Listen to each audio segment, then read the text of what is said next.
कथा का तीसरा दिन। तीसरे दिन की कथा के लिए वाचक और परिवार वाले नहा धोकर धुले वस्त्र पहने सूर्य को जल अर्पित करें और अपने अपने आसन पर बैठ जाएं। वाचक लड्डू गोपाल का मुख साफ वस्त्र से पोंछकर ताजे मक्खन, दूध, मिश्री और पंचामृत का भोग लगाए। लड्डू गोपाल के हाथ में रखे पुराने तुलसी के पत्ते को हटाकर मूर्ति का हाथ साफ वस्त्र से पोंछे और उस पर चंदन या हल्दी का लेप लगाकर ओम नारायणाय नमः बोलते हुए 11 तुलसी के ताजे पत्ते रखे। प्रसाद के लिए मन पसंद फलाहारी मीठा व्यंजन रखे। अब आज की कथा बिना विघ्न के पूर्ण करने और सफलता का आशीर्वाद लेने के लिए इस मंत्र के साथ श्री गणेश जी का स्मरण करें। वक्रतुंड महाकाय सूर्य कोटि समप्रभ निर्विघ्नं कुरु मे देव सर्व कार्येषु सर्वदा। इसके बाद ये मंत्र बोले। गुरुर् ब्रह्मा गुरुर् विष्णु गुरुर्देवो महेश्वरः गुरु साक्षात परब्रह्म तस्मै श्री गुरुवे नमः। अब श्री विष्णु महामंत्र बोले। ओम नमो भगवते वासुदेवाय। तीसरे दिन की कथा शुरू करते हुए शुक्राचार्य जी ने राजा परीक्षित के सामने राजा प्राचीन बरही की कथा का वर्णन किया। प्रचेताओं को भगवान शंकर का उपदेश। मैत्रेय ऋषि ने विदुर जी को राजा प्राचीन बरही के बारे में प्रभु भक्ति की महत्ता पर जोर देते हुए इस प्रकार बताया। राजा प्राचीन बरही के 10 लड़के थे जो सभी एक जैसे स्वभाव के थे, अतः उन सब का नाम भी प्रचेता 1, प्रचेता 2 इस प्रकार रखा गया। वे सब भगवान के बड़े भक्त थे, लेकिन राजा की तरह कर्म कांडी नहीं थे। राजा प्राचीन बरही ने जब उनसे संतान उत्पन्न करने को कहा, तब उनकी आज्ञा मानकर वे सब तपस्या करने के लिए पश्चिम दिशा में समुद्र की ओर निकल पड़े और चलते चलते नारायण सरोवर पर पहुँचे। अभी वे सब उस सरोवर के सौंदर्य को देखकर आश्चर्यचकित हो ही रहे थे कि इतने में भगवान रुद्र स्वयं उनके सामने प्रकट हो गए।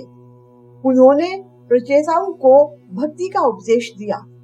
भगवान की आराधना किस प्रकार की जाए, इसके लिए एक सुदीर्घ स्तोत्र भी बता दिया और ध्यान की विधि भी समझाई। उनका आपस में जो प्यार था, उसी को देखकर भगवान उन पर बड़े प्रसन्न थे।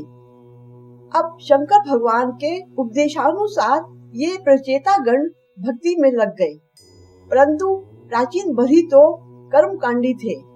नारद जी को उन पर दया आ गई। नारद जी ने मन ही मन कहा कि राजा प्राचीन बरही कर्मकांडी है, कर्म कर्म करता रहता है। यज्ञ कुंड से जो धुआं निकलता है वह केवल इसकी आंखों में ही नहीं, बुद्धि में भी भर गया है, जिससे इसकी बुद्धि भी धूमिल हो गई है। अपने यज्ञों में यह कितने ही पशुओं की बलि चढ़ाता जा रहा है। ये महाभयंकर काम करता रहता है। इसके लड़के तो भक्त हो गए, परंतु यह ज्यों का त्यों ऐसा ही रह जाएगा तो ठीक नहीं होगा। वे प्राचीन बरही के पास नारायण नारायण करते हुए आए और बोले, अरे राजन, तुम्हें मालूम है कि दुख की हानि कैसे होती है?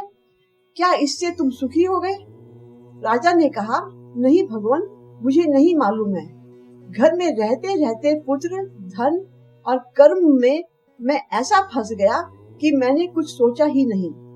अब आप दया करके मुझे बताइए। तब नारद जी ने प्राचीन बरही को उन सब पशुओं का दर्शन कराया और बोले, तूने यज्ञ में जितने पशु माने हैं, वे सब के सब आकाश में शस्त्र लेकर खड़े हैं और तुम्हारी प्रतीक्षा कर रहे हैं। प्राचीन बरही बहुत भयभीत हो गया और घबराकर बोला, महाराज, आप मुझे इनसे बचने का उपाय बताइए। पुरंजन उपाख्यान। तब नारद जी ने राजा प्राचीन बरही को बताया कि पुरंजन नाम का एक राजा था। उसका एक मित्र था अभिज्ञात, जिसका नाम किसी को मालूम नहीं था। राजा पुरंजन नगरी बनाने के लिए सारी पृथ्वी में घूमता रहा। तब उसको एक 9 द्वार वाली नगरी दिखाई दी। उसी समय वहाँ एक सुंदर स्त्री अपनी 10 सखियों के साथ आई।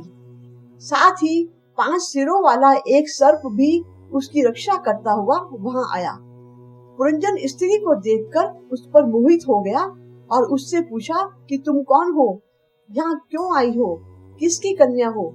स्त्री ने कहा कि यह सब ना मैं जानती हूँ, ना ही इन बातों का कोई प्रयोजन है। आओ मेरे साथ गृहस्थाश्रम का सुख भोगो। पुरंजन ने उसकी बात मान ली। दोनों बड़े आराम से साथ साथ रहने लगे। साथ रहते रहते पुरंजन उसमें इतना आसक्त हो गया कि जब वह गाती तो यह भी गाने लगता, वह रोती तो यह भी रोने लगता, वह बैठती तो यह भी बैठता, वह सोती तो यह भी सो जाता, वह शराब पीती तो यह भी शराब पीता, वह दौड़ती तो यह भी दौड़ता। इस प्रकार वह उस स्त्री में इतना आसक्त हो गया कि उसके हाथ का खिलौना बन गया। यद्यपि वह बाहर से बड़ा शूरवीर बनता था, जंगल में जाता और बहुत सारे पशुओं को मारता, परंतु घर लौटने पर जब उसे पता चलता कि उसकी पत्नी नाराज है तो कांपने लगता, रोने लगता। उससे कहता, प्रिय क्या तुम मुझसे नाराज हो? उसे मनाने लगता कि मैं तुमको क्या दूं। उसको प्रसन्न करने का हर संभव प्रयास करता और जब वह हंसने लगती तो यह भी प्रसन्न होकर हंसने लगता। पुरंजन उपाख्यान का तात्पर्य। नारद जी ने प्राचीन बरही को कहा कि पुरंजन रूपी जीव तुम स्वयं हो, भगवान ही अविज्ञात मित्र हैं। नवद्वार की नगरी यह शरीर है, स्त्री तुम्हारी बुद्धि है। जब जीव का बुद्धि के साथ संबंध हो जाता है तो बुद्धि खुश होती है कि जीव भी खुश है, और बुद्धि दुखी हो तो हम भी दुखी होते हैं। अर्थात मन में जैसी वृत्ति आती है हम स्वयं वैसे ही बन जाते हैं और फिर वैसा ही करने भी लग जाते हैं। जैसे राग की वृत्ति आई तो रागी बन गए, काम की वृत्ति आई तो कामी, और क्रोध की वृत्ति आई तो क्रोधी बन गए। देखो यह चंडवेग तथा उसकी सेना, ये सब कौन है? काल ही चंडवेग है और वृद्धावस्था, ज्वर, ताप आदि सब उसकी सेना है। ये सब हमारे शरीर पर आक्रमण करते हैं, तब हम दुखी होते रहते हैं। क्या करें? अंततः देह का त्याग भी करना पड़ता है। फिर जैसे हमारे संस्कार होते हैं, जिसमें हमारी आसक्ति होती है, उसी के अनुरूप हम पुनः जन्म लेते हैं। लेकिन देखो, वास्तव में ना तो तुम यह देह हो, न जीव, न ही बुद्धि। तुम तो सच्चिदानंद स्वरूप हो। इस प्रकार नारद जी ने उसको समझाया और सुनकर प्राचीन बरही की आंखें खुल गईं। वे बोले, महाराज आपने तो मुझे 2 क्षण में ही मुक्त कर दिया, अब मैं इन्हीं बातों का ध्यान करूंगा। ऐसा कहकर वह जंगल में चला गया। वह इतना चिंता मुक्त हो गया कि उसने यह भी नहीं सोचा कि मेरे 10 पुत्र तो जंगल में चले गए हैं, अब मैं भी चला जाऊंगा तो राज्य कैसे चलेगा। इसके बाद वे निकल गए और भगवान की भक्ति में उन्होंने अपने मन को इस प्रकार लगा दिया कि उनकी मुक्ति हो गई। अब विदुर जी ने पूछा, महाराज उनके 10 पुत्रों का क्या हुआ? तब मैत्रेय ऋषि ने बताया कि पिता की आज्ञा मानकर जब वे तपस्या करने निकले थे, तब नारायण सरोवर के तट पर पहले शिव जी का आशीर्वाद मिल ही गया था। तपस्या के फल स्वरूप साक्षात नारायण भगवान उन पर प्रसन्न हो गए। उन्होंने कहा, तुम लोगों का आपस में जो प्रेम है और मुझ में जो भक्ति है, उससे मैं बहुत प्रसन्न हूँ। अब तुम सब जाकर सुख पूर्वक राज्य करो, तुम्हारी भक्ति मुझ में बनी रहेगी। पंचम स्कंद, प्रियव्रत चरित्र। विदुर जी के जाने के बाद राजा परीक्षित ने सुखदेव जी से पूछा, हे महाराज, आपने राजा मनु की पुत्रियों और उत्तानपाद के बारे में बताया है, अब प्रियव्रत के बारे में बताइए। स्वयंभू मनु के ज्येष्ठ पुत्र प्रियव्रत बड़े ही उच्च कोटि के भागवत भक्त थे। उन्हें संसार या गृहस्थाश्रम से जरा भी प्रेम नहीं था। फिर भी वे गृहस्थाश्रम में कैसे रहे? क्योंकि जिसका मन ब्रह्म में लग जाता है, उसको फिर गृहस्थाश्रम में कोई रस नहीं दिखाई देता। घर परिवार में आसक्त रहकर भी उन्होंने सिद्धि कैसे प्राप्त की? सुखदेव जी महाराज ने राजा परीक्षित का कृष्ण कथा में अतिशय अनुराग देखकर कहा, तुमने अच्छा प्रश्न पूछा है। यह सच बात है कि प्रियव्रत को गृहस्थाश्रम में कोई रस नहीं था। महर्षि नारद के उपदेश से उनको आत्मज्ञान हुआ था, लेकिन स्वयंभू मनु उन्हें राजा बनाना चाहते थे।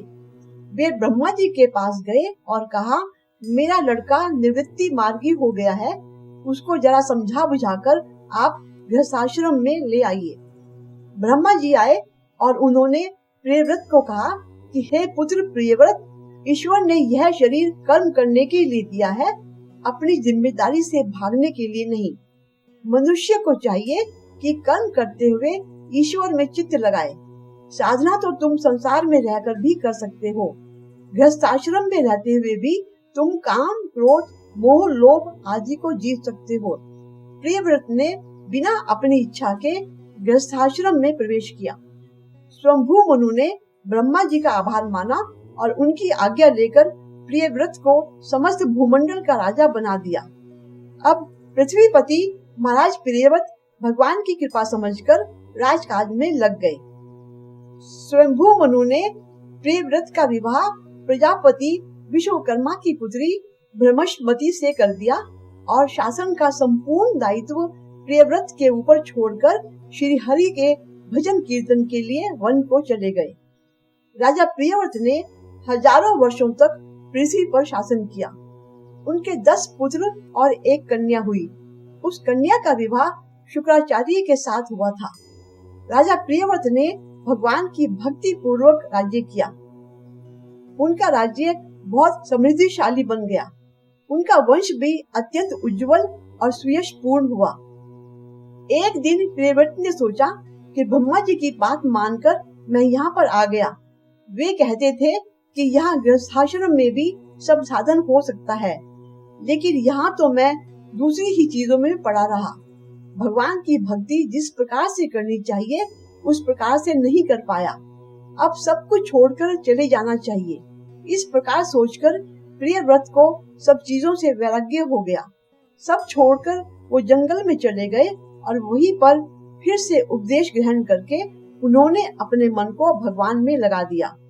श्री सुखदेव जी ने राजा परीक्षित से कहा कि भगवान श्री कृष्ण अपनी अनन्य भक्ति प्रदान कर अपने भक्तों की सारी मनोकामना पूरी कर सकते हैं।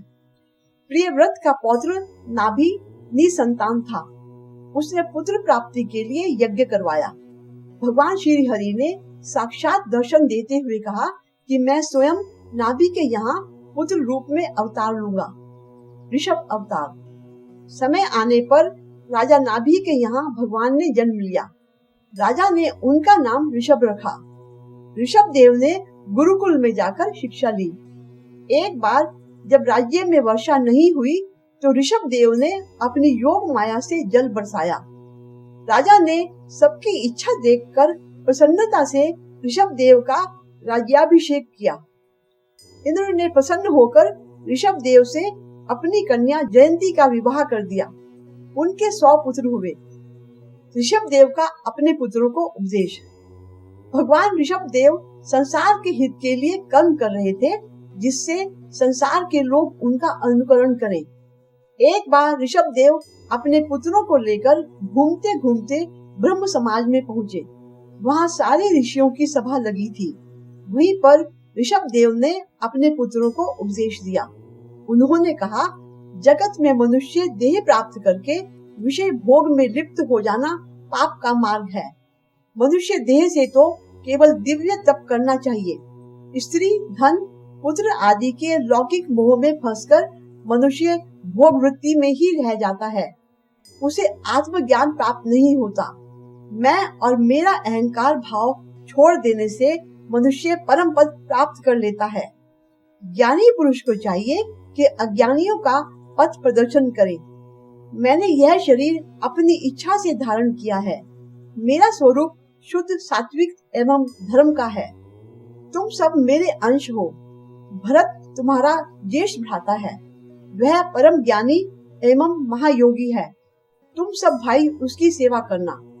भगवान ऋषभ देव ने अपने योग्य पुत्रों को उत्तम शिक्षा देने के बाद भरत को राज सिंहासन पर बैठा दिया। भरत ज्येष्ठ ही नहीं सबसे श्रेष्ठ भी थे।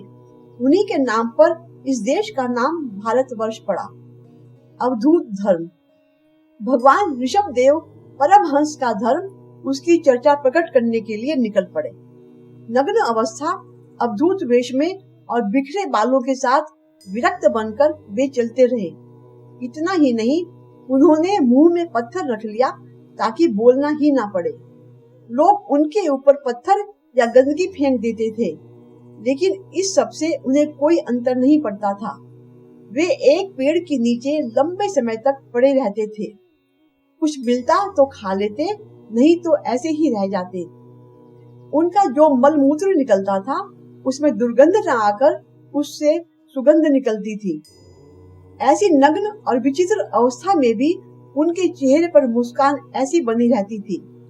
उनके शरीर का सौंदर्य इतना था कि उस स्थिति में भी स्त्रियां उन पर मोहित हो जाती थीं, लेकिन उनको किसी से कोई लेना देना नहीं था।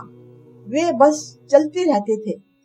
ऋषभ देव के सामने अनेक प्रकार की सिद्धियां हाथ जोड़कर खड़ी रहती थीं, लेकिन उन्होंने किसी भी सिद्धि को स्वीकार नहीं किया। अंत में उन्होंने अपने शरीर को योग से भस्म कर दिया।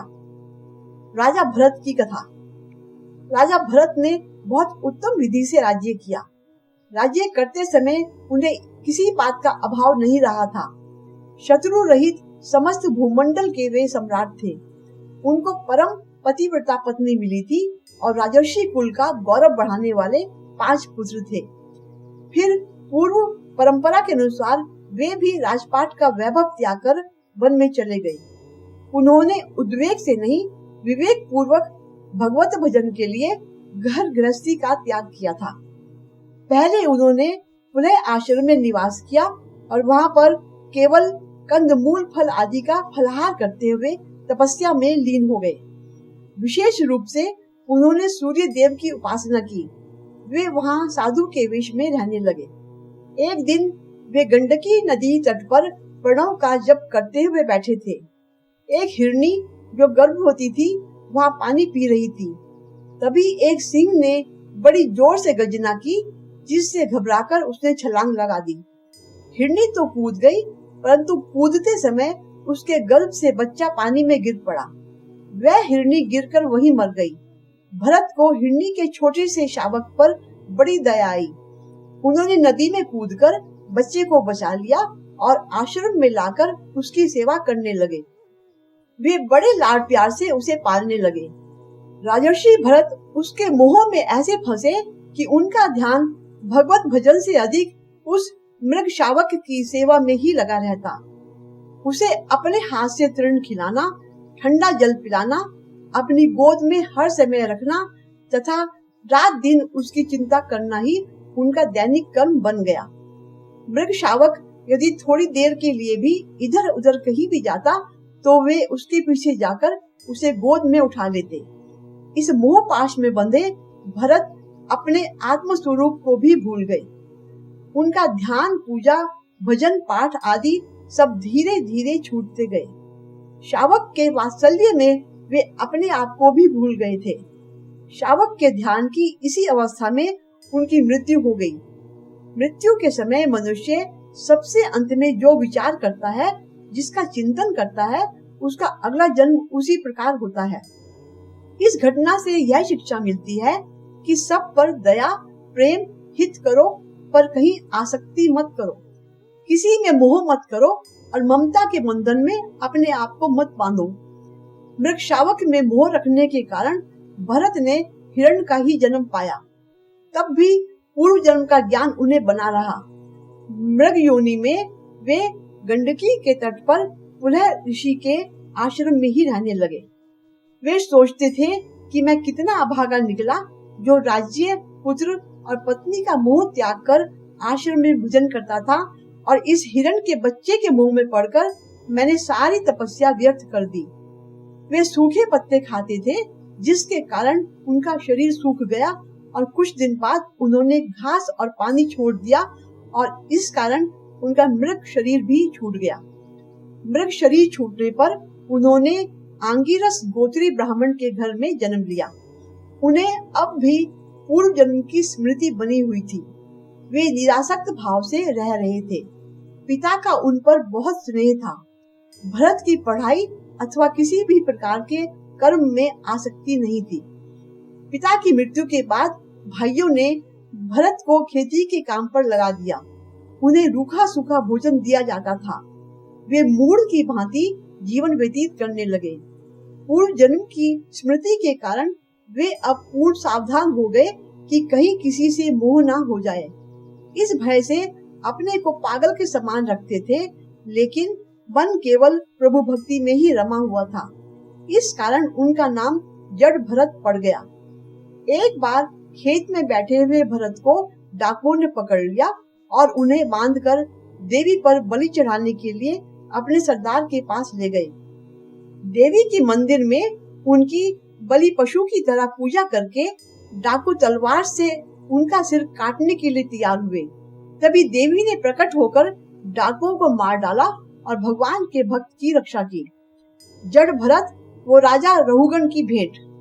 सुखदेव जी ने कहा कि हे राजन, एक बार सिंधु सौवीर देश का राजा रहुगण कपिल मुनि के सत्संग में ब्रह्म ज्ञान प्राप्त करने के लिए पालकी में बैठकर कपिलाश्रम जा रहे थे। रास्ते में नदी के किनारे एक कहार के अस्वस्थ होने के कारण पालकी ढोने के लिए हृष्ट पुष्ट भरत जी को ही पकड़कर ले गए। भरत चुपचाप पालकी ढोने लगे। उनका ध्यान पैरों के नीचे आने वाले जीव जंतुओं को बचाकर चलने में था। इस कारण पालकी बार बार झटका खाकर ऊंची नीची होती रही। राजा ने कहारों को डांटा। तब कहारों ने कहा, यह नया आदमी ठीक से नहीं चलता।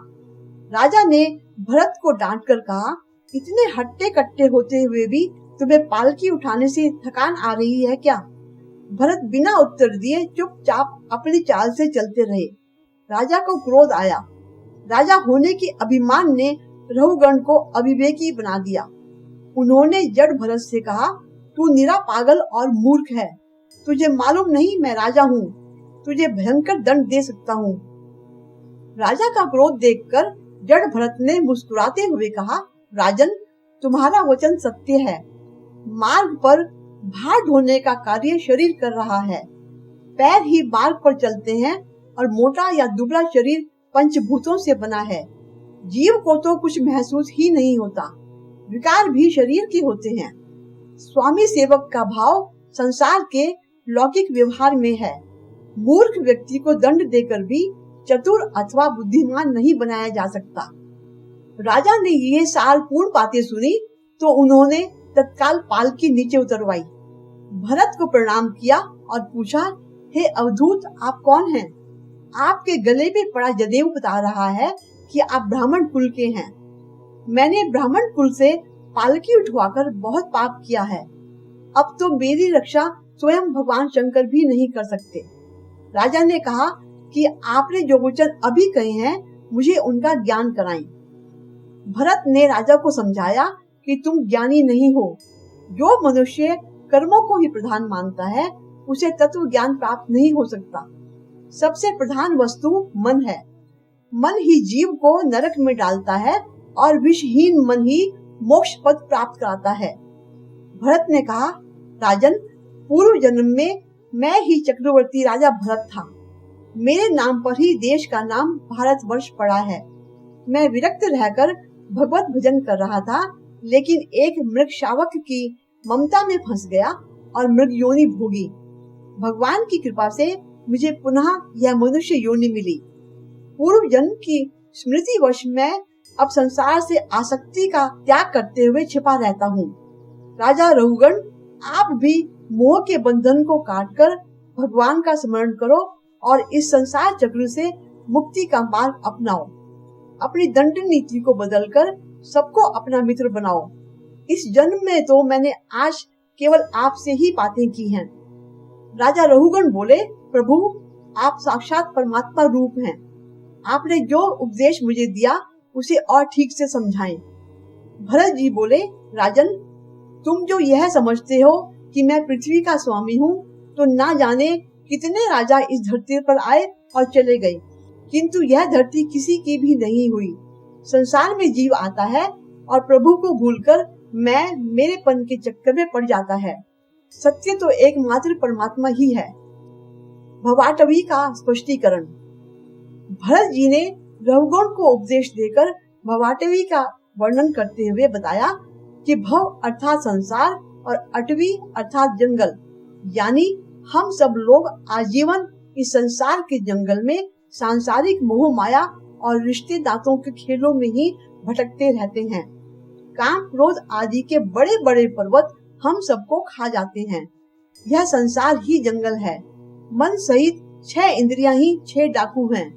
सगे संबंधी ही सब जंगली जीव हैं और स्त्री पुत्र आदि का मोह ही झाड़ झंखाड़ है। इस प्रकार संसार को ही जंगल कहा गया है। कभी दैव से पुण्य कर्म उदित हो जाएं, तब सत्संग प्राप्त होता है। फिर सत्संग से सारा मोह दूर हो जाता है। एक सत्संग ही हमारे लिए यहाँ से निकलने का रास्ता है। रघुगण ने कहा, मैं धन्य हो गया। आपने मेरा अहंकार और अज्ञान थोड़े समय में नष्ट कर दिया। उन्होंने महात्मा भरत को नमस्कार किया। रघुगण को उपदेश देकर भरत जी स्वयं वहां से चले गए। वे मुक्तात्मा हो गए। रघुगण ने भी उनके उपदेश को ग्रहण करके ध्यानाभ्यास के द्वारा अपने आप को बंधन से मुक्त कर लिया। श्री सुखदेव जी ने कहा, हे राजन, जड़ भरत जी ने अपना अपमान करने वाले को आत्मज्ञान का उपदेश दिया, जिससे उसका देहाभिमान मिट गया। भूगोल का वर्णन। राजा परीक्षित ने सुखदेव जी से पूछा कि आपने बताया कि राजा प्रियव्रत ने सप्तद्वीप बनाए और सारे लोगों पर विजय प्राप्त की। अब कृपा करके आप मुझे भूगोल का विस्तृत वर्णन करके बताइए कि पृथ्वी कितनी बड़ी है, स्वर्ग कितना बड़ा है, इन सब का परिमाण क्या है और इनके लक्षण क्या हैं। सुखदेव जी ने बताया कि भगवान के सब लोगों का वर्णन कोई अनंत काल तक करता रहे तो भी पूरा नहीं हो सकता। इतना ही समझ लो कि भगवान ही इस सृष्टि के कारण है, इसकी स्थिति के भी वे ही कारण है। यह अनंत व्यापक सृष्टि भगवान में ही दिखाई देती है, लेकिन वास्तव में यह सृष्टि और उसका जितना विस्तार है वह सबका सब वास्तविक नहीं है। इसलिए इस पर ज्यादा विवेचन करने की आवश्यकता नहीं है। अग्निद्र के पुत्र 9 वर्षों के अर्थात 9 स्थानों के नाम से जाने गए। इस ब्रह्मांड में प्रियव्रत के द्वारा जो विभाग किए गए उन्हें ही 9 वर्ष कहते हैं। उन सभी स्थानों पर भगवान की आराधना की जाती है। उसका सार बस इतना ही है कि भगवान की उपासना हर स्थान पर होती है। इसलिए हम भगवान की आराधना के अधिकारी हैं या नहीं, यह स्थान उसके लिए उचित है या नहीं, ऐसी शंकाओं को अपने मन में स्थान नहीं देना चाहिए। विभिन्न नरकों का वर्णन। राजा परीक्षित ने जब नरक के विशेष स्थान के बारे में पूछा तो सुखदेव जी ने बताया कि नरक त्रिलोकी के अंतर्गत ही पृथ्वी के नीचे जल के ऊपर दक्षिण की ओर स्थित है। इतना ही नहीं, वरन ये नरक 28 प्रकार के बताए गए हैं।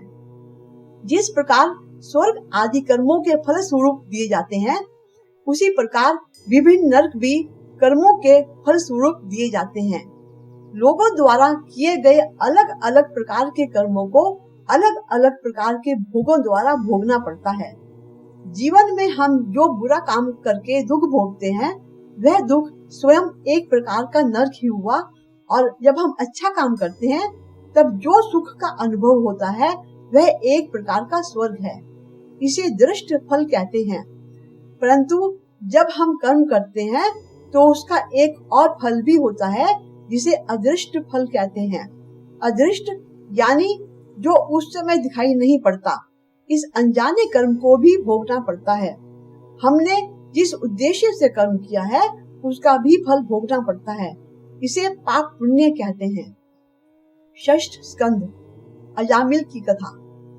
अजामिल एक श्रेष्ठ ब्राह्मण कुल में जन्मा कर्मकांडी था। वह शील, सदाचार, विनम्रता, सत्यता, पवित्रता आदि अनेक अलौकिक गुणों से संपन्न था। उसके पिता नित्य यज्ञ करते थे, अतः अजामिल ही वन से फल फूल, समिधा, कुश आदि हवन पूजन की सामग्री लाता था। एक दिन यज्ञ सामग्री लेकर वन से लौट रहे अजामिल की दृष्टि एक युवक पर पड़ी जो एक वैश्य के साथ आनंदित हो रहा था। उन दोनों को इस प्रकार उन्मत्त अवस्था में देखकर उनका चित्त आसक्त हो गया।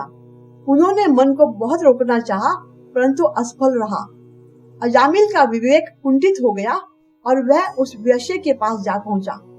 अब तो वैश्य की प्रसन्नता ही अजामिल की प्रसन्नता थी।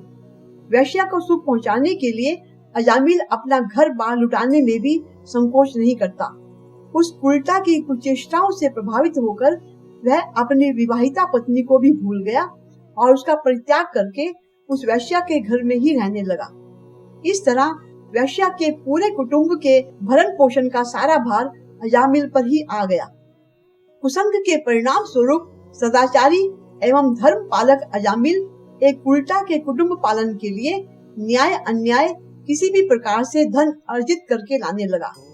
बहुत दिनों तक पाप युक्त अन्न खाने तथा उस कुलटा का संसर्ग करने से अजामिल की बुद्धि भ्रष्ट हो गई।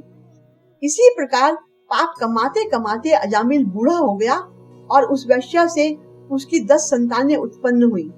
एक दिन अजामिल के घर कुछ महात्मा पधारे। पूर्व के संस्कार और आतिथ्य धर्म की पूर्ति के लिए उसने महात्माओं का सत्कार तो किया, परंतु यह भी कह दिया कि मेरे पास देने के लिए दक्षिणा नहीं है। संतों ने आग्रह किया कि हमें दक्षिणा नहीं चाहिए, बस वह अपने सबसे छोटे पुत्र का नाम नारायण रखे। उनकी प्रसन्नता और आग्रह पर अजामिल ने सबसे छोटे पुत्र का नाम नारायण रख दिया। महात्मा गण चले गए। वृद्ध अजामिल अपने पुत्र नारायण को बहुत प्यार करता था। वह अधिक समय छोटे बच्चे को खिलाने में ही लगाता था। उसके प्रति उसकी प्रगाढ़ ममता हो गई थी। वृद्ध अजामिल की मृत्यु का समय आया। हाथों में यम पाश लिए डरावने यमदूत उसे लेने पहुंचे। उन भयंकर यमदूतों को देखकर छोटे पुत्र में आसक्ति होने के कारण उसने उच्च स्वर से अपने प्रिय पुत्र नारायण को पुकारा, हे नारायण, हे नारायण। नारायण नाम का उच्चारण सुनते ही भगवान विष्णु के पार्षद तत्काल अजामिल के पास पहुंचे और उन्होंने बलपूर्वक अजामिल को उन यमदूतों के पास से मुक्त कराया। यमदूतों ने कहा, यह भगवान नारायण को नहीं, अपने छोटे पुत्र को पुकार रहा है। विष्णु पार्षदों ने कहा, जिस समय उसने नारायण इन 4 अक्षरों का उच्चारण किया, उसी समय इस पापी के समस्त पापों का प्रायश्चित हो गया। पापी दुरात्मा अजामिल ने नारायण नाम के उच्चारण मात्र से भगवत कृपा अनुभव कर विष्णु लोक को प्राप्त किया। जैसे जाने अनजाने में ईंधन से अग्नि का स्पर्श हो जाए तो वह भस्म हो ही जाता है, वैसे ही जानबूझकर या अनजाने में भगवान के नाम का संकीर्तन करने से मनुष्य के सारे पाप भस्म हो जाते हैं। भगवत कृपा प्राप्ति के लिए भगवान नाम एक अमोघ साधन है। यह कथा हमें यही सीख देती है कि मन के ऊपर कभी विश्वास न करें, जानबूझकर अश्लील दृश्य या तस्वीरें ना देखें, क्योंकि ये सब कहीं ना कहीं हमारे चित्त में संस्कार का रूप धारण करती हैं, जो भविष्य में हमें पतन के मार्ग पर ले जाती हैं। इंद्र द्वारा बृहस्पति जी का अपमान। राजा परीक्षित ने सुखदेव जी से पूछा, हे महामुनि, देवताओं ने अपने गुरु बृहस्पति के साथ ऐसा कौन सा अपराध किया जिसके कारण उन्होंने अपने शिष्य देवताओं का परित्याग कर दिया? कृपया मुझे इस घटना के बारे में बताएं। सुखदेव जी ने बताया कि एक बार तीनों लोगों का ऐश्वर्य पाकर स्वर्ग के राजा इंद्र अत्यधिक गर्वित हो अपनी पत्नी शची देवी सहित सिंहासन पर बैठे थे। तभी उस सभा में इंद्र समेत सभी देवताओं के गुरु और देवताओं तथा असुरों द्वारा समान रूप से सम्मानित परम साधु बृहस्पति जी ने प्रवेश किया। गुरु बृहस्पति को अपने समक्ष देखकर भी इंद्र ना तो अपने आसन से उठे, न उन्हें बैठने के लिए आसन दिया और न ही उनका आदर पूर्वक सत्कार किया। बृहस्पति जी चुपचाप वहां से चले गए। राजा इंद्र को तुरंत अपनी भूल का एहसास हुआ। राजा इंद्र ने उनसे मिलने का बहुत प्रयत्न किया, लेकिन वे अंतर्ध्यान होकर उनसे नहीं मिले। राजा इंद्र की मानसिक शांति छिन गई थी, क्योंकि गुरु की कृपा न होने के कारण अब सौभाग्य प्राप्त करने का उनके पास कोई अन्य साधन नहीं रह गया था। इंद्र की दयनीय अवस्था का समाचार पाकर असुरों ने अपने गुरु शुक्राचार्य के आदेश से देवताओं के विरुद्ध युद्ध छेड़ दिया। जब असुरों के तीक्ष्ण बाणों से देवताओं के शरीर के अंग क्षत विक्षत हो गए तो इंद्र समेत सभी देवता कोई अन्य उपाय न देखकर तुरंत ब्रह्मा जी की शरण लेने तथा उचित आदेश प्राप्त करने के लिए पहुँचे। ब्रह्मा जी ने कहा कि तुम लोगों ने अपने ऐश्वर्य और अहंकार के कारण सभा में आने पर बृहस्पति जी का सत्कार नहीं किया। वे ब्राह्मणों में श्रेष्ठ हैं क्योंकि वे पर ब्रह्म ज्ञाता और इंद्रियों को वश में रखने वाले हैं। यह अत्यंत आश्चर्यजनक है कि तुम लोगों ने उनके साथ इस प्रकार दुर्व्यवहार किया। असुरगण अपने गुरु शुक्राचार्य की अत्यंत भक्ति पूर्वक पूजा करने के कारण इतने शक्तिशाली हो गए हैं कि वे अब मुझसे मेरे सत्यलोक धाम तक लेने में समर्थ हो चुके हैं। सत्य तो यह है कि जो राजा अथवा कोई भी व्यक्ति ब्राह्मणों, गायों तथा पूर्ण पुरुषोत्तम भगवान कृष्ण की कृपा से अटूट श्रद्धा रखते हैं और इन तीनों की सदैव पूजा करते हैं, वे अपनी स्थिति में सदैव बलशाली रहते हैं।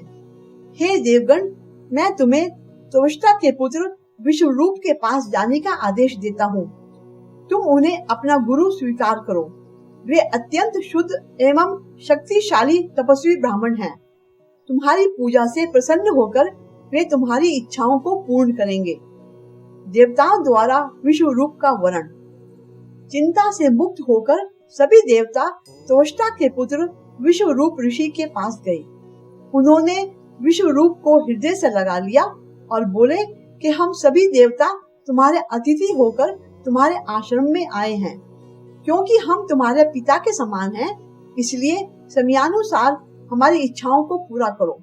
हे ब्राह्मण पुत्र, हम अपने शत्रुओं से पराजित होने के कारण अत्यंत शोक मग्न हैं। तुम अपने तपोबल से हमारे कष्टों को दूर करो। हम तुम्हें अपना गुरु तथा अध्यक्ष स्वीकार करते हैं, जिससे तुम्हारे तपोबल से हम अपने उन शत्रुओं को सरलता से जीत सके। तुम भले ही संबंध में हमसे छोटे हो, किंतु तुम बिना किसी हिचकिचाहट के हमारे पुरोहित हो सकते हो। जब सब देवताओं ने विश्वरूप जी से पुरोहित बनने के लिए प्रार्थना की तो महातपस्वी विश्वरूप अत्यंत प्रसन्न हुए। श्री विश्वरूप ने कहा कि यद्यपि पुरोहिती स्वीकार करने की निंदा की जाती है, क्योंकि इससे पूर्व अर्जित ब्रह्म तेज घटता है, किंतु मुझ जैसा व्यक्ति आपकी व्यक्तिगत प्रार्थना को कैसे ठुकरा सकता है। आप सभी संपूर्ण ब्रह्मांड के महान आदेशक हैं। मैं तो आपका शिष्य हूँ और मुझे तो आपसे अनेक शिक्षाएं ग्रहण करनी चाहिए। मैं आपका पुरोहित बनना स्वीकार करता हूँ और अपना जीवन तथा धन अर्पित करके आपकी प्रार्थना पूरी करूँगा। चारों ओर से देवताओं से घिरे हुए महान विश्वरूप देवताओं को यह वचन देकर अत्यंत उत्साह एवं मनोयोग से आवश्यक पुरोहिती कर्म करने लगे। विश्वरूप जी ने नारायण कवच नामक एक सुरक्षात्मक स्तोत्र की रचना की। उदार चित्त वाले विश्वरूप ने राजा इंद्र को वह गुप्त शक्तिशाली स्तोत्र बताकर राजा इंद्र को नारायण कवच दिया, जिसे धारण करके इंद्र और देवताओं ने असुरों पर विजय प्राप्त कर ली। असुरों के कहने पर विश्वरूप यज्ञ करते समय चुपचाप एक आहुति असुरों को भी दिया करते थे, जिससे देवताओं का तेज नहीं बढ़ा। राजा इंद्र को जब मालूम पड़ा तो उन्होंने विश्वरूप का सिर काट डाला। इससे विश्वरूप के पिता त्वष्टा को बड़ा गुस्सा आया और उन्होंने इंद्र को मारने के लिए एक बड़ा यज्ञ किया, लेकिन मंत्र बोलने में उनसे कुछ गलती हो गई। इसलिए यज्ञ कुंड में से वृत्रासुर नामक एक भयंकर प्राणी निकला। देवताओं द्वारा दधीचि ऋषि से अस्थियां मांगना। वृत्रासुर इतना भयंकर था कि उसके कारण सारे देवता अत्यंत व्याकुल हो गए कि इसको कैसे मारे। वे सब भगवान विष्णु के पास गए। भगवान ने कहा कि आप लोग दधीचि ऋषि के पास जाएं और उनकी अस्थियां मांगे। वे अपनी अस्थियां आप लोगों को दे देंगे। क्योंकि वे बड़े तपस्वी हैं, इसलिए यदि उनकी अस्थियों से वज्र के समान आप जो भी अस्त्र बनाओगे उसी के द्वारा वृत्रासुर का नाश हो सकता है। देवतागण दधीचि ऋषि के पास गए, अपनी समस्या उन्हें बताई और उनसे अपनी अस्थियां प्रदान करने की प्रार्थना की। ऋषि दधीचि ने इतना बड़ा त्याग करते हुए कहा, संसार का बड़ा धर्म यही है कि हमारा यह जीवन किसी के काम आता हो तो पीछे नहीं हटना चाहिए। इसलिए मैं अपनी देह त्यागने के लिए तैयार हूँ। कहकर वे ब्रह्म समाधि में चले गए और अपनी देह का त्याग कर दिया। उनकी हड्डियों से वज्र बनाकर इंद्रदेव वृत्रासुर के साथ युद्ध करने के लिए तैयार हो गए। वृत्रासुर के साथ देवताओं का बड़ा भयंकर युद्ध हुआ। वृत्रासुर की भगवत भक्ति व भगवत प्राप्ति। वृत्रासुर के साथ युद्ध करते समय एक बड़ी विचित्र बात देखने को मिली। वृत्रासुर के हृदय में भगवान के लिए जो भक्ति थी वह वहां पर प्रकट होने लगी। उसने कहा कि इंद्र, यह तो दुनिया है, इसमें हार जीत, जीना मरना सब चलता रहता है। तुम मुझे मार भी दोगे तो मुझे कोई अंतर नहीं पड़ता। मैं भगवान में रमा हूँ और मेरा मन भगवान को देखने के लिए व्याकुल हो रहा है। इंद्रदेव उसकी भक्ति देखकर आश्चर्यचकित हो गए। युद्ध भूमि में भयंकर युद्ध हुआ, जहाँ अंत में वृत्रासुर का मरण तो हुआ, लेकिन वह भगवान के साथ एक रूप हो गया। वृत्रासुर का पूर्व चरित्र। जब राजा परीक्षित ने यह कथा सुनी तो उनको आश्चर्य हुआ। अत्यंत राजसिक स्वभाव वाले वृत्रासुर के हृदय में ऐसे प्रभु भक्ति कहाँ से आई? सुखदेव जी ने वृत्रासुर की पूर्व कथा कहते हुए बताया कि पूर्व जन्म में वह राजा चित्रकेतु था। उसे तप के द्वारा विद्याधर लोक प्राप्त हुआ।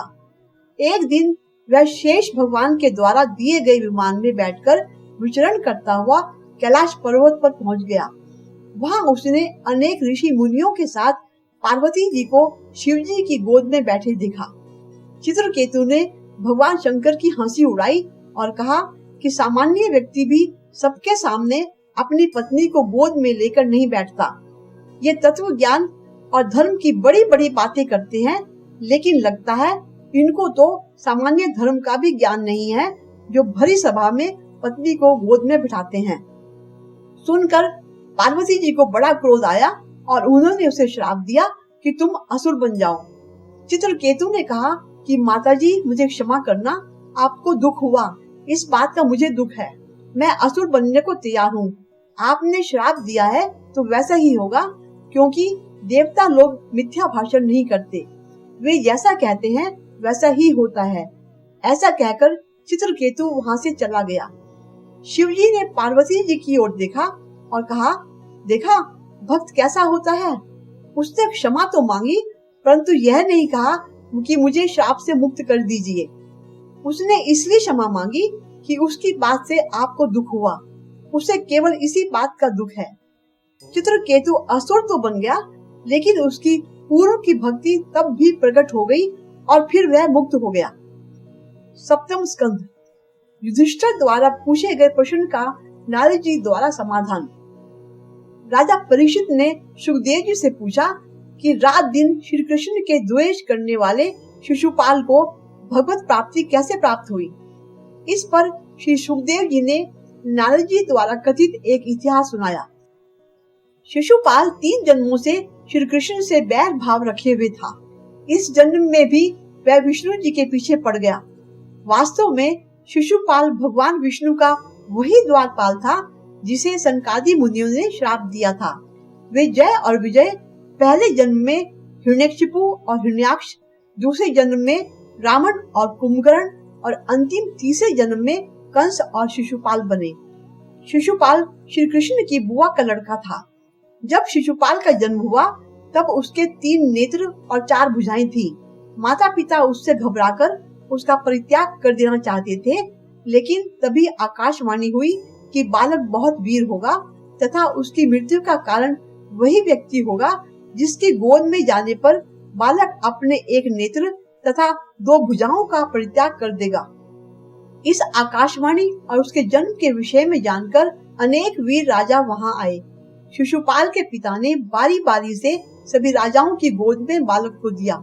अंत में शिशुपाल के ममेरे भाई श्री कृष्ण की गोद में जाते ही उसकी 2 भुजाएं पृथ्वी पर गिर गई और एक नेत्र ललाट में विलीन हो गया। इस पर बालक की माता ने दुखी होकर श्री कृष्ण से उसके प्राणों की रक्षा की मांग की। श्री कृष्ण ने कहा कि मैं उसके 100 अपराधों को क्षमा करने का वचन देता हूँ। युवावस्था को प्राप्त शिशुपाल रुक्मणी के भाई रुक्म का परम मित्र था और रुक्मणी से विवाह करना चाहता था। रुक्मणी के माता पिता रुक्मणी का विवाह श्री कृष्ण के साथ करना चाहते थे, लेकिन रुक्म ने शिशुपाल के साथ रिश्ता तय करके विवाह की तैयारियां शुरू कर दी थी। श्री कृष्ण रुक्मणी का हरण करके ले आए थे। जब भगवान श्री कृष्ण का विवाह रुक्मणी से हो गया तो शिशुपाल अपना अपमान समझकर श्री कृष्ण को दुश्मन मानने लगा।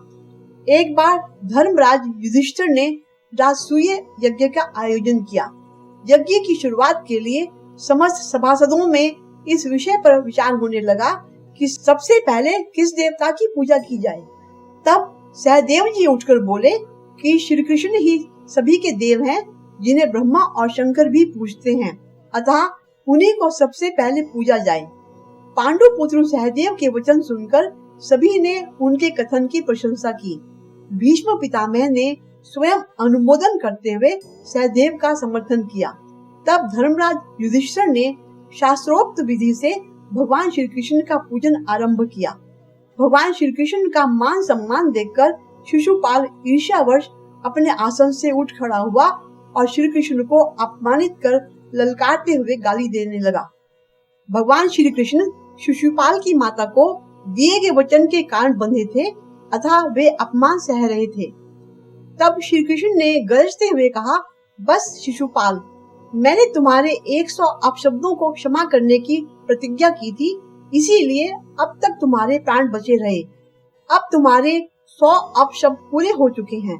अभी भी तुम खुद को बचा सकने में सक्षम हो।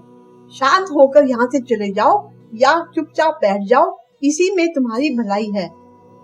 लेकिन शिशुपाल पर श्री कृष्ण की चेतावनी का कोई असर नहीं हुआ, अतः उसने काल के वश होकर अपनी तलवार निकालते हुए श्री कृष्ण को फिर से गाली दी। शिशुपाल के मुख से अपशब्द निकलते ही श्री कृष्ण ने अपने सुदर्शन चक्र का आह्वान कर चला दिया और पलक झपकते ही शिशुपाल का सिर काटकर वध कर दिया।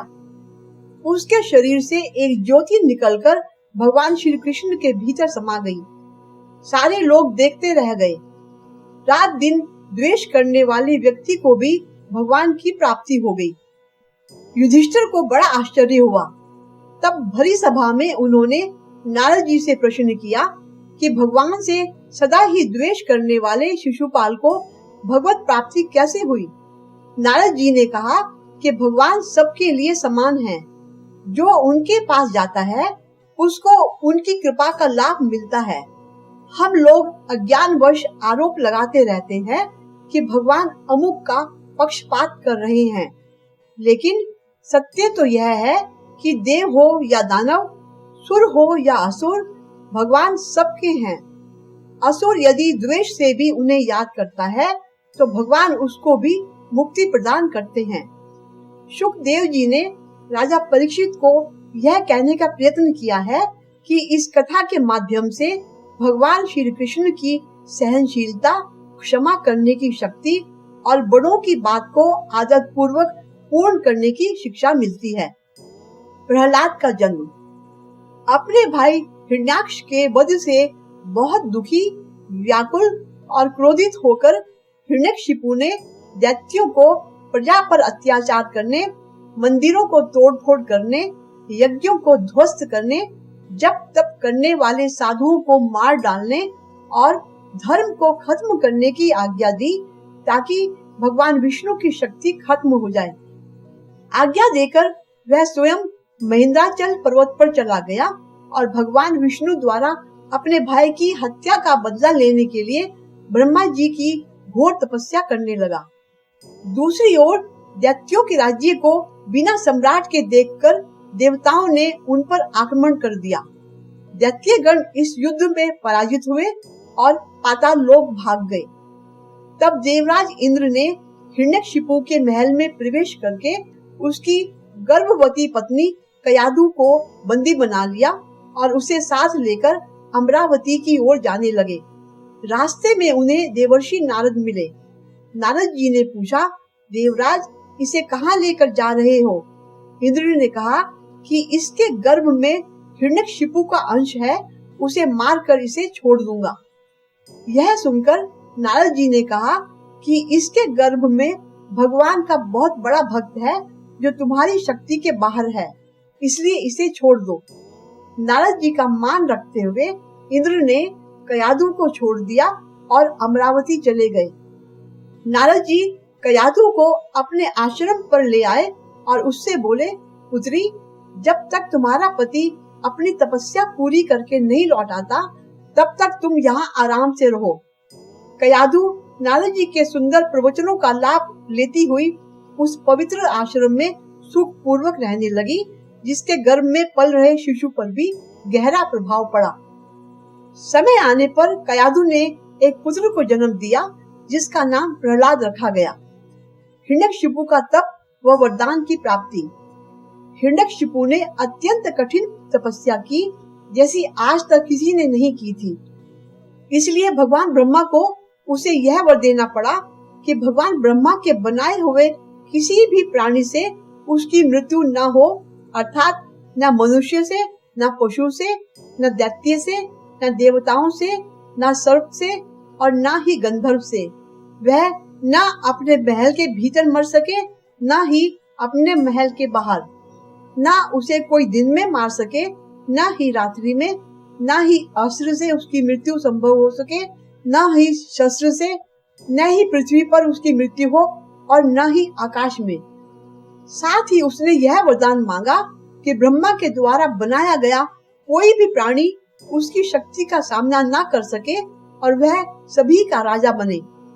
उसने स्वयं को इंद्र आदि देवताओं से ऊपर बने रहने तथा भगवान ब्रह्मा के समान शक्तिशाली होने का वरदान मांगा। इस वरदान को पाकर हिरण्यकशिपु का सामना त्रिलोक में कोई भी नहीं कर सकता था। उसके अंदर अपने शरीर तथा मन को बस में करने, योग की संपूर्ण शक्ति तथा युद्ध में जीतने की दिव्य शक्तियां आ चुकी थी। यह वरदान अत्यंत दुर्लभ तथा शक्तिशाली था, लेकिन इसमें अमरत्व नहीं था। ब्रह्मा जी से मन चाहा वरदान लेकर हिरण्यकशिपु वापस अपनी राजधानी चला आया।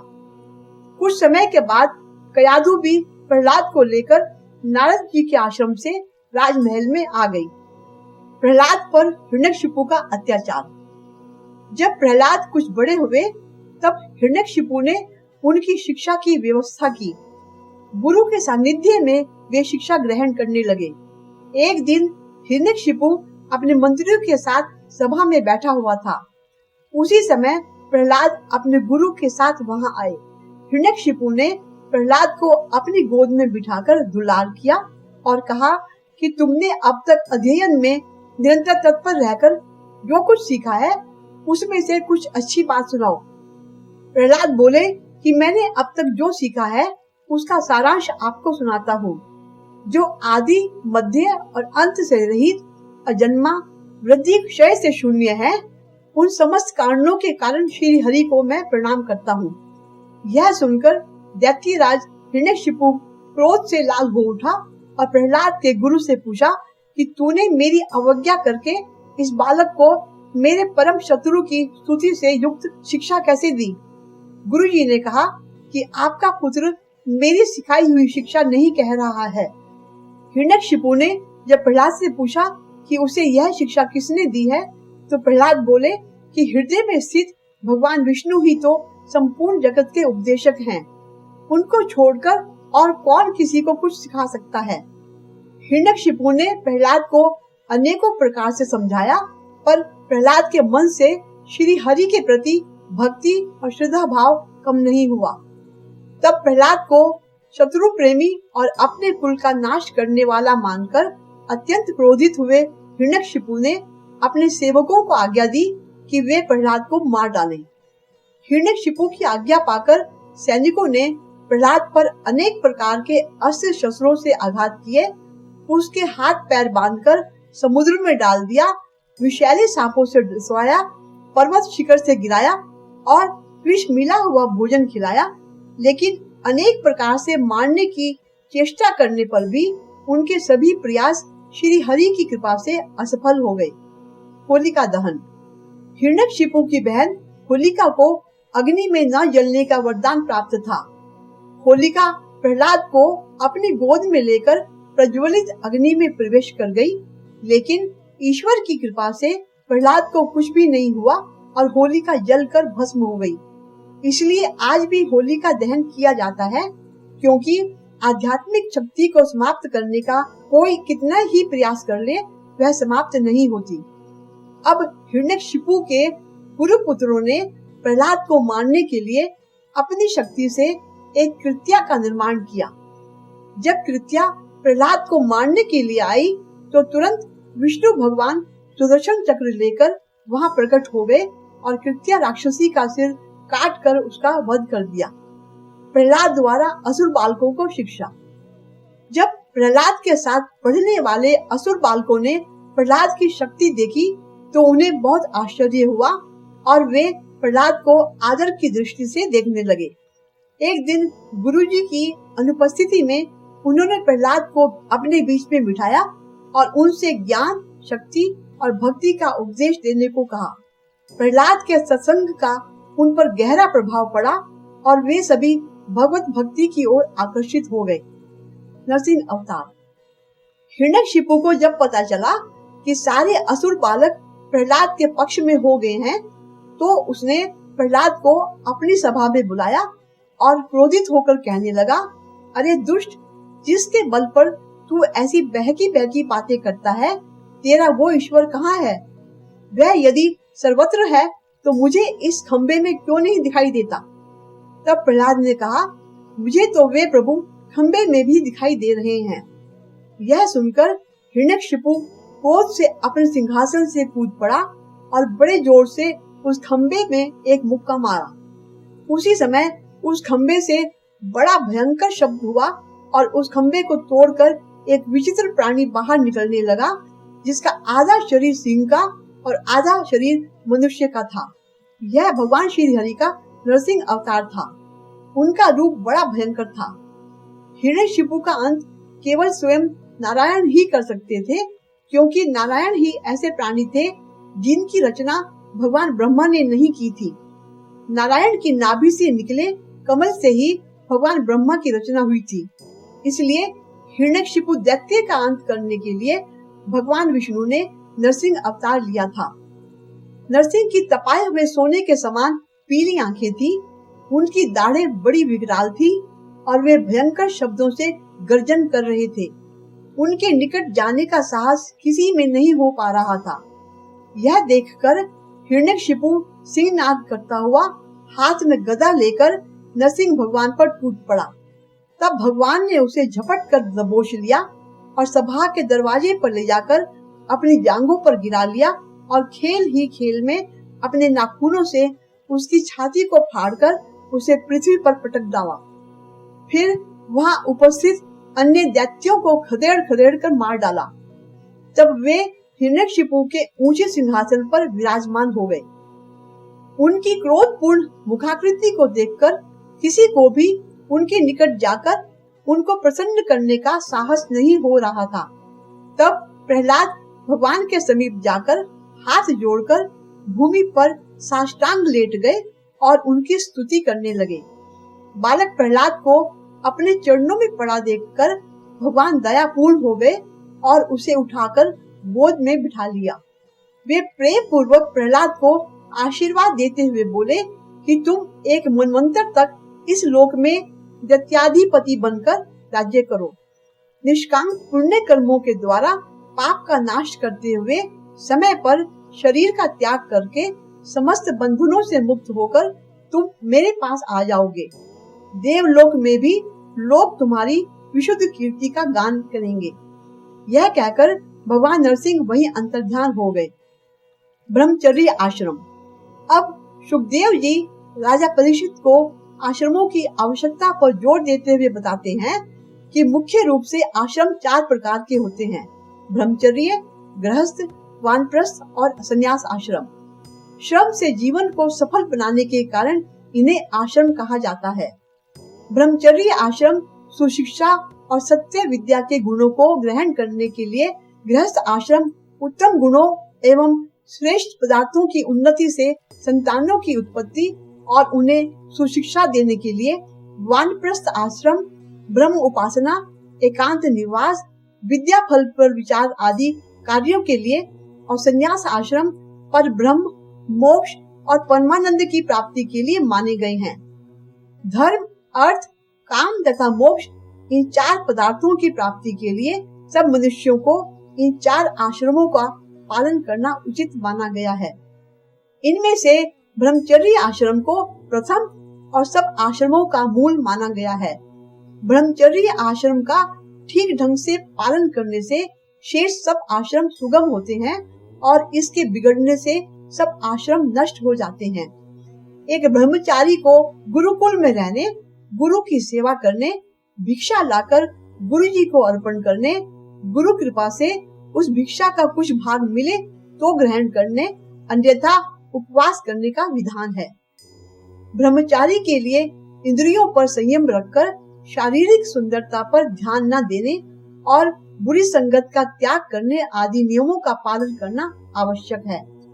जगत के सत्य को समझने, जीवन की सारी अवस्थाओं को समझने, सामान्य तथा विशेष धर्म को समझने आदि के ज्ञान की प्राप्ति के पश्चात गुरु को प्रिय दक्षिणा देकर उनकी अनुमति लेकर ही वह भविष्य में ब्रह्मचर्य जीवन का पालन करते रहने, संन्यास ग्रहण करने या गृहस्थ आश्रम में प्रवेश करने में समर्थ हो सकता है। गृहस्थों के लिए मुक्ति का मार्ग। सुखदेव जी ने राजा परीक्षित को नारद जी द्वारा युधिष्ठिर को दिए गए उपदेश के बारे में बताया, जिसमें गृहस्थाश्रम धर्म का वर्णन किया गया है। गृहस्थ आश्रम में रहकर भी मोक्ष संभव है, किंतु यह अति आवश्यक है कि मनुष्य के पास सद्भक्ति हो, क्योंकि शास्त्र विरुद्ध साधना करने पर मोक्ष की प्राप्ति नहीं होती। मनुष्य को सद्ग्रंथों से यह अवश्य पहचानना चाहिए कि पूर्ण ब्रह्म कौन है, जिसके माध्यम से हमें मोक्ष की प्राप्ति हो सकती है। मोक्ष की प्राप्ति अधिक तप करने या हठ योग करने से नहीं होती। मोक्ष की प्राप्ति के लिए आवश्यक है मनुष्य के पास वह वास्तविक मंत्र होना चाहिए जो पूर्ण ब्रह्म के समीप ले जाता है। एक गृहस्थ पुरुष की मुक्ति का मार्ग है सब कुछ भगवान को अर्पण करना। मनुष्य को यह भाव मन में रखना चाहिए कि यह घर, परिवार, मेरा कार्य और स्वयं मैं भी केवल भगवान का हूँ। प्रतिदिन बनाया गया शुद्ध सात्विक भोजन सबसे पहले भगवान को अर्पण करके ही खाना चाहिए। यही भावना घर की स्त्रियों की होनी चाहिए। इसी तरह अतिथि सत्कार की भी भावना मन में रखकर उनकी सेवा करनी चाहिए। भोजन, धन संपत्ति आदि केवल आवश्यकता के अनुरूप ही रखनी चाहिए। यदि मानव के मन में ईश्वर को प्राप्त करने की लालसा अधिक होती है तथा वह अपने मन की इच्छाओं पर विजय प्राप्त कर लेता है, तो वह गृहस्थ आश्रम में रहकर भी ईश्वर को प्राप्त कर सकता है। किंतु यह अति आवश्यक है कि संपूर्ण विश्व में उसे केवल परमात्मा की चाह होनी चाहिए। वानप्रस्थ आश्रम। हमारी संस्कृति में ऐसा नियम बताया गया है कि मनुष्य को 50 वर्ष की आयु के बाद जब उसके बाल सफेद होने लगे और पुत्र की संतान हो जाए, अपने पौत्र का मुख देख ले, तो उसे अपनी स्त्री, पुत्र, भाई बंधु, पुत्र वधू आदि सबको गृहाश्रम की शिक्षा देकर वन की ओर प्रस्थान कर देना चाहिए। यदि पत्नी साथ चले तो साथ ले जाए, नहीं तो ज्येष्ठ पुत्र को उसे सौंपकर शिक्षा दे कि इसकी यथावत सेवा करे। इसी तरह अपनी पत्नी को शिक्षा दे कि वह सदा पुत्र आदि को धर्म के मार्ग पर चलने और अधर्म से हटने की शिक्षा देती रहे। सब इष्ट मित्रों से मिलकर और पुत्रों आदि पर घर का दायित्व सौंपकर वानप्रस्थ आश्रम में जीवन व्यतीत करना चाहिए। वन में जाकर अधिक से अधिक समय आत्मज्ञान की प्राप्ति में लगाते हुए नियम पूर्वक रहने का विधान है। यदि पत्नी साथ है तो मन और इंद्रियों को जीतकर रहते हुए उससे सेवा के अतिरिक्त भोग विलास कभी ना करें।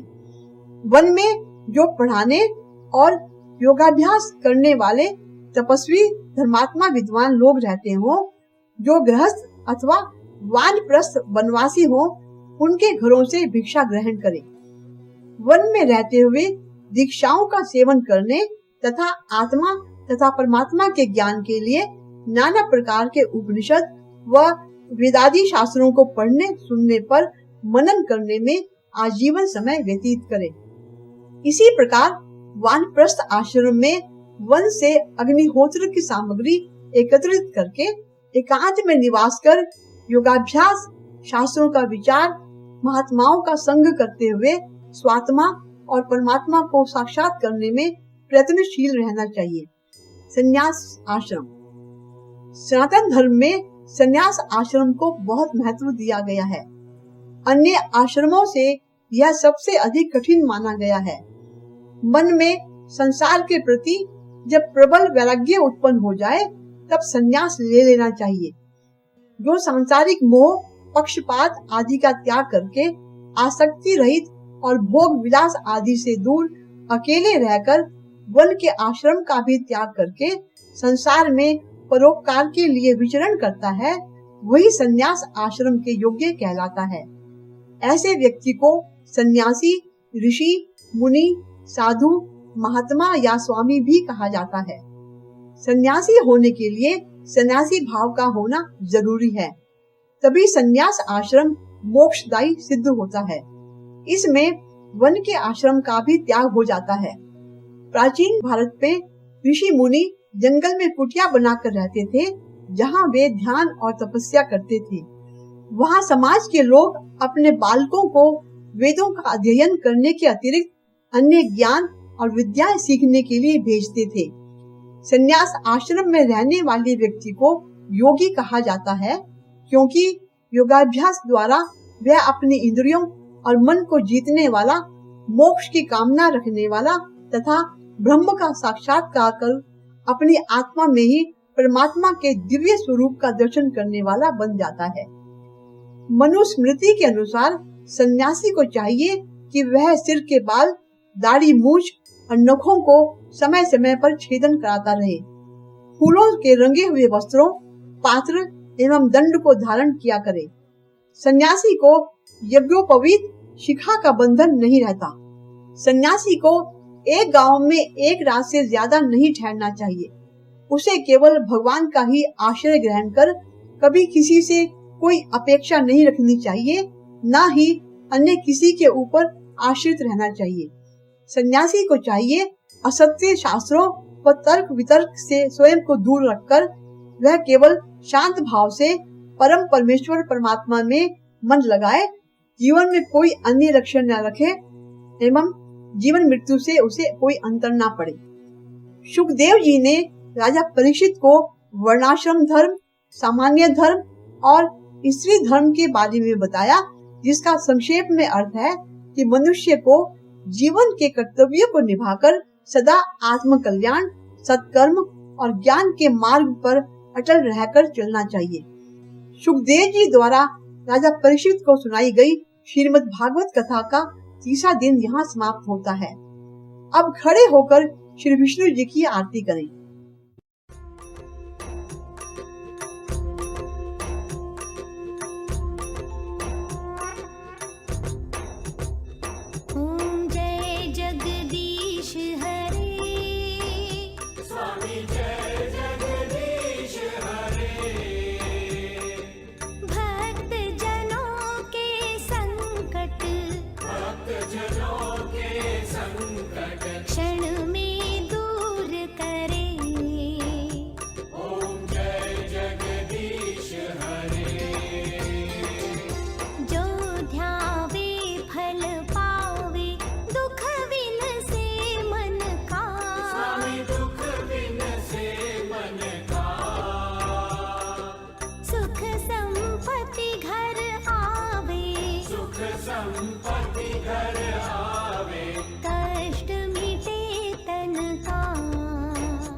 मात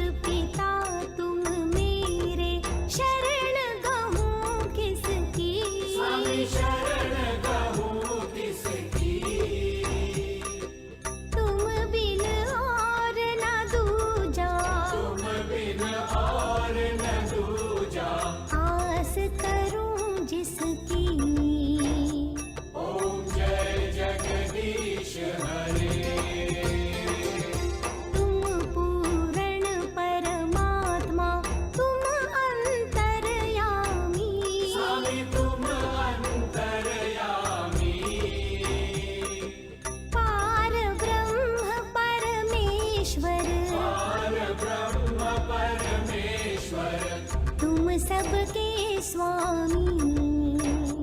ओम जय जगदीश हरे। तुम करुणा के सागर, तुम पालन करता। स्वामी तुम पालन करता।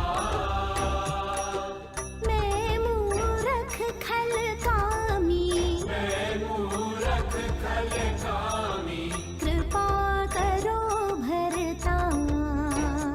ओम जय जगदीश हरे। तुम हो एक अगोचर, सबके प्राणपति। स्वामी सबके प्राणपति। किस विधि मिलूं गोसाई, इस विधि मिलूं गोसाई। तुमको मैं कुमति।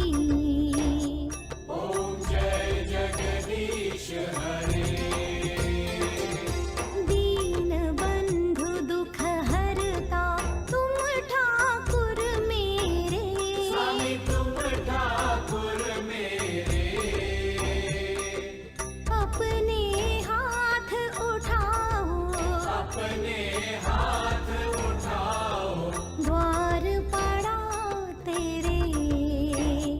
ओम जय जगदीश हरे। विषय विकार मिटाओ, पाप हरो देवा। स्वामी पाप हरो देवा। श्रद्धा भक्ति बढ़ाओ, श्रद्धा भक्ति बढ़ाओ। संतन की सेवा। ओम जय जगदीश हरे। ओम जय जगदीश हरे। स्वामी जय जगदीश हरे। भक्त जनों के संकट, भक्त जनों के संकट क्षण में दूर करे। ओम जय जगदीश हरे। ओम जय जगदीश हरे। ओम जय जगदीश हरे। इसके बाद सबको प्रसाद बांटे। तीसरे दिन की कथा की सफलता के लिए हाथ जोड़कर प्रभु का धन्यवाद करें और दिनचर्या के लिए प्रस्थान करें।